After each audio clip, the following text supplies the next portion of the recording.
நான் ஒரு பெரிய தப்பு பண்றேன், என்ன தெரியுமா? அடுத்தவங்களை திருத்திரலான்னு. முடியாதுங்க, முயற்சி பண்ணாதீங்க, வேஸ்ட். கொஞ்சம் நேரம் திருந்தின மாதிரி அது இருக்கும். நம்ம கிட்ட இந்த எல்லாம் செலவானதுக்கு அப்புறம் மறுபடியும் யாரைய எந்த விஷயத்திலையுமே மாற்றவே முடியாது. கேரக்டர்ங்கிறது இன்பில்ட். நான் இப்படி சொல்லுவாங்க, என்னுடைய பேச்சை பார்த்து சொல்லுவாங்க, பரிவினோட சிறப்பான பேச்சாளர்கள் இல்லையா? இருக்கிறாங்க. பரிவினுக்கு ஏன் தெரியுமா? ஆடியன்ஸ். பர்வீன் பேச்சு முக்கியம் இல்லை, அவள் பேசுகின்ற பொழுது அவள் என்ன மனநிலையில் இருக்கிறாள் என்பதுதான் முக்கியம். அந்த மனநிலைக்கு தான் துட்டு, அந்த மனநிலைக்கு தான் ஆடியன்ஸ். இது என் வளர்ப்பு முறை, நான் அப்படித்தான் வளர்ந்தேன். இந்த பார்வை இருக்கு இல்லையா, இந்த பார்வையின் தெளிவோடு நான் சொல்லுகிறேன், நமக்கெல்லாம் என்ன வேணும்? எல்லா உயிர்களும் எதற்கோ தவிக்கிறது. நான் ஒரு ரொம்ப நுட்பமான ஒரு விஷயத்தை உங்களுக்கு சொல்றேன். உங்க குழந்தைகள் கிட்ட இன்னைக்கு போயிட்டு சொல்லுங்க இந்த விஷயத்தை. உங்க பேர குழந்தையோ குழந்தையோ இருந்தா சொல்லு. மனைவியிடத்தில் கணவனிடத்தில் சொல்லுங்க, இப்படி ஒரு விஷயத்தை கேட்டேன்னு. யாரை தெரிந்து வைத்திருக்கிறோம்? நம்ம யாரை தெரிஞ்சு வச்சிருக்கிறோம்? ரெண்டு விஷயத்தை சொல்றேன். சில பேரை தெரிஞ்சு வச்சிருக்கிறதுனால அவங்க சம்பாதிப்பாங்க, சில பேரை தெரிஞ்சு வச்சிருக்கிறதுனால நாம சம்பாதிக்கலாம். உதாரணத்துக்கு சொல்லவா, சம்பாதிக்கிறது வெறும் பணம் அல்ல, புகழ், அறிவு, தெளிவு, ஆற்றல் எல்லாம். இப்போ ஜெயிலர் படம் வந்துச்சா? யார் இயக்குனர்?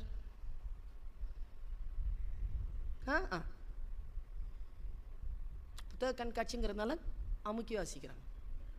இப்போ இஸ்ரோவில் சந்திராயன் 3 விட்டாங்கல்ல, அந்த குழுக்கு இயக்குனர் யார்? நான் என்ன சொல்றேன், முதல்ல சொன்னோம்ல, அவரை தெரிஞ்சு வச்சிருக்கிறதுனால அவர் சம்பாதிப்பார். இவர் சொன்னார்ல, இவரை தெரிஞ்சு வச்சிருக்கிறதுனால நாம சம்பாதிக்கலாம்.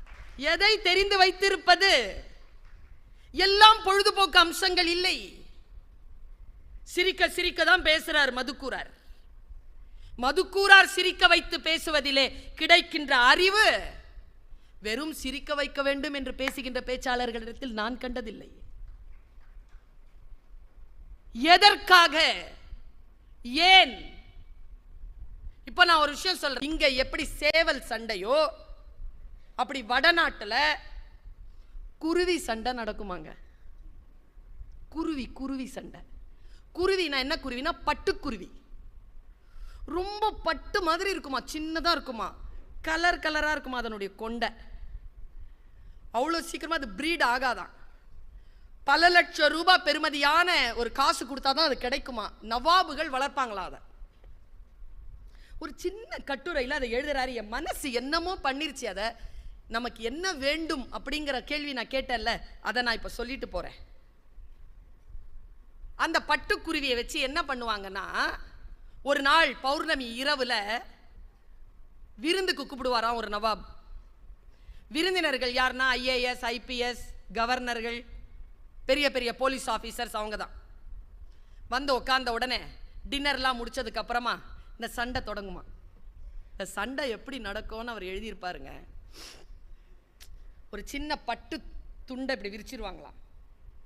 2 நவாபுகள் வந்து அந்த குருவியை ட்ரெயின் பண்ணியிருப்பாங்களாம்.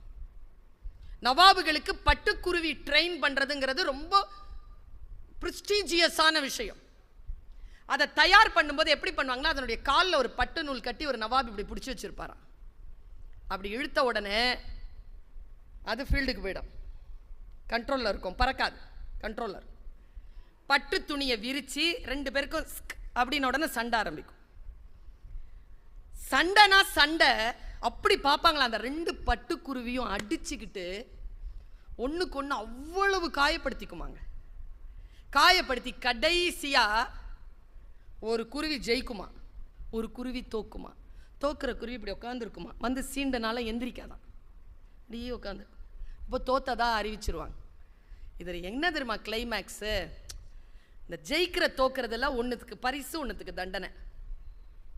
அதில் நவாபுகளுக்கு என்ன பரிசு, நவாபுகளுக்கு என்ன தண்டனைனா, எந்த பட்டுக்குருவியை தோத்துச்சோ அந்த நவாபு இனிமேல் பட்டுக்குருவி சண்டையில் கலந்துக்க கூடாது. போயிடணும்.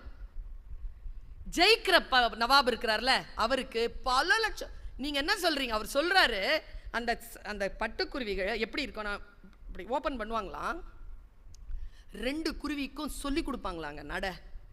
அப்படி நடக்குமாங்க, அது அப்படி நடந்து வருமா, அப்படி நின்றுட்டு யாராவது கை தட்டினாங்கன்னா அப்படி ஒரு பார்வை பார்க்குமா, கொண்டை அப்படி சிலிர்க்குமா, கைத்தட்டியா ரிசீவ் பண்ணுறது, அதுக்கெல்லாம் காசு போடுவாங்களாம். அதோடைய சின்ன அசைவுக்கு கிரேஸ்ஃபுல்லாக அசைஞ்சதுன்னா காசு போடுவாங்க. நிறைய சம்பாதிக்குமா அந்த 2 பட்டுக்குருவியும். சண்டை முடிஞ்சு தோத்த குருவி இருக்குல்ல, அவங்க அந்த நவாபுக்கு அந்த தண்டனை. இந்த நவாபுக்கு நிறைய பரிசு பொருள், லட்சமாக பரிசு பொருள். குருவிக்கு என்ன கிடைக்கும்னு நான் படிக்கிறேன். ஒரு பக்கம் ஃபுல்லாக நவாபுகளுக்கு தான் என்ன கிடைக்கும்னு, கடைசி பக்கத்தில் குருவிகளுக்கு ஒரு பரிசு, ஒரு தண்டனை. ஆடி போயிட்டேன் நான் அதை அப்படியே கடத்துறேன். இப்போ நாம எல்லாம் நவாப் இல்லை, நாம எல்லாம் குருவி. சரியா? வாழ்க்கையில் ஜெயிக்கணும்,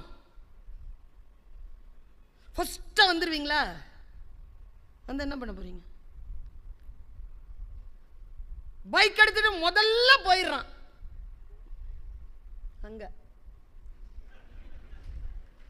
முதல்ல போக முடியாது, யாராவது ஒருத்தன் முன்னால போயிட்டு தான் இருப்பான். ரோட்ல எல்லாம் முந்திக்க முடியாது. ஜெயிக்கிற குருவிக்கு என்ன பரிசு தெரியுமா? எப்பா, கிவி பழம் கொடுப்பாங்களாம். கிவி பழம் கொடுத்துட்டு ஒரு இந்த பட்டாடைகள் இருக்குல்ல, இந்த பட்டமளிப்பு விழாவில் போடுவோம்ல, அந்த மாதிரி ஒரு தங்கத்தால் நெய்த ஒரு மெல்லிதான ஒரு பட்டு துணியில் செய்த ஒரு ஃப்ளையர் அதுக்கு போட்டு விடுவாங்க. அதை அப்படி போட்டுக்கிட்டு அந்த காலை அப்படி இழுத்த உடனே அது அப்படி நடந்து போகுமாங்க. கைத்தட்டல் விண்ணி எடுக்குமா. இவ்வளோ கைத்தட்டல்லையும் இது உட்காந்த குருவி உட்காந்து அப்படி தான் இருக்குமா, எந்திரிச்சு கூட பார்க்கலாம். என்ன புத்தி அதுக்குன்னு தெரில. இந்த ஜெயித்த குருவி நேராக உள்ள ஒரு பெரிய தங்க கூண்டை வந்து பரிசா கொடுப்பாராம் அந்த நடத்தின நவாபு. அதுக்குள்ள வந்து பெரிய ஒரு பட்டு துணியில் அது உள்ள போய் உட்காந்துக்குமா. அவ்வளோ சூப்பர். இந்த தோத்த குருவிக்கு என்ன தண்டனைன்னு படித்தேன் பாருங்க. ஒன்றும் செய்ய மாட்டாங்களா. அந்த கொண்டை இருக்குல்ல, அழகு கொண்டை, அதை வெட்டிடுவாங்களாங்க. அதை இனிமேல் கொண்டையை ஆட்டவே முடியாது, அப்படி பண்ணவே முடியாது. வெட்டிட்டு இனிமேல் நவாபுக்கு அது சொந்தம் இல்லை. நவாபு நடத்தின நவாப் கையில் வாங்கி ஜன்னல் திறந்து எல்லாம் பார்க்க பறக்க விட்டுருவாராம். அது பறந்து போயிருமா.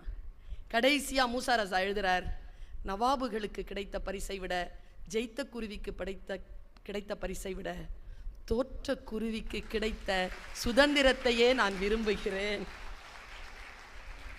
அழகு போனா போட்டோம், இந்த உலகு தோத்துதுன்னா சொல்லிட்டு போட்டோம், ஆனால் என் வாழ்க்கையில் நான் சுதந்திரத்தை மட்டுமே தேர்ந்தெடுப்பேன் என்று சொல்லுகின்ற அந்த விஷயம் இருக்குல்ல, அதைத்தான் சொன்னாரு பாலு மகேந்திரா. நான் போய் கேட்டேன், ஏதாவது ஒரு நல்ல வார்த்தை சொல்லுங்க யான்னு. எனக்கு அவர் சொன்ன வார்த்தை நான் அப்படியே கடத்திட்டு போறேன். ஜெயிக்கிறதோ தோக்கிறதோ அது முக்கியம் இல்லை பர்வீன். வாழ்க்கையில் விரும்பியதை செய்து கொண்டே இருக்கிறோமா, அதுதான் முக்கியம். விரும்பியதை செய்கிறாயா? நம் வாழ்க்கையில் விரும்பியதை செய்வதற்கான அந்த வாய்ப்பு நமக்கு இருக்கிறதா? எவ்வளவு தவறு செய்கிறோம். சின்ன சின்ன தவறுகள், விசாரிப்பது, நமக்கான விஷயங்கள் எது என்பதனை தெரிந்து கொள்வது. என் மன வருத்தத்தோட நான் ஒரு விஷயத்த சொல்றேங்க. நமக்கு முந்திக் கொள்ள வேண்டும்ன்ற ஆசை இருக்கு, ஆனா எப்பன்னு தெரியல. அவசரம், வேகம் வேகம் வேகம், அது விவேகம் இல்லாத வேகம் விபத்தினில் முடிகிறதுன்னு ஒரு பாட்டு, பழைய பாட்டு கேள்விப்பட்டிருப்போம் நாம, தூர்தர்ஷன்ல வரும். விவேகத்துடனான வேகம் இருக்குதா நம்ம கிட்ட? அன்றாட விஷயங்களில் நாம் எவ்வளவு தெளிவுடன் இருக்கிறோம்? அன்றாட வேலைகளை நாம் எப்படி புரிந்து கொள்கிறோம்? ஒரு வார்த்தை எப்படி புரிஞ்சுக்கிறோம்? எனக்கு தெரிஞ்சு பல பேர் என்ன மாதிரி சத்தமா ஆர்ப்பாட்டமா ஆடம்பரமா பேசணும், இல்லைன்னா ஒரு மாதிரி சிரிக்க சிரிக்க பேசணும். நான் ஒரு சூட்சுமத்தை ரகசியத்தை சொல்லிட்டு போறேன். என்ன மாதிரியோ இவரை மாதிரியும் பேசாம சைலண்டா பேசுறவங்க என்னை விட இவங்களை விட ஆழமான அற்புதமான சிந்தனைகளை தருகின்றவர்களாக இருப்பார்கள். கேட்டு பழகுங்கள். கேட்கிற தன்மை வந்துருச்சுன்னு வச்சுக்கோங்க, வாழ்க்கையினுடைய தரம் மாறும். தோழமைகளை, நம்ம கிட்ட இருக்கக்கூடிய மிகப்பெரிய இழிகுணம் என்ன தெரியுமா? நாம் பேசுவதை எல்லோரும் கேட்க வேண்டும் என்று துடிக்கின்ற நாம் அடுத்தவர்கள் பேசுவதை கேட்பதற்கான மனநிலை, மனபலத்தை பெறுவதே இல்லை. முக்கியமாக வீட்டில்.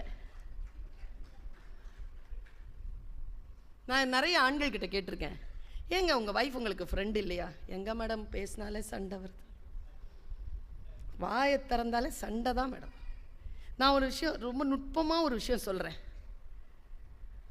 பொருளாதார உறவுகள் இந்த 2 டாபிக்லையும் இல்லாமல் பொது விஷயங்களை பேசி பழகுகின்ற தம்பதியினரின் முதுமை வயது மிக ரம்யமாக இருக்கும், ரொம்ப ரம்யமாக இருக்கும். பொருளாதார சண்டையோ உறவு சண்டையோ இல்லாமல் பேசுவது.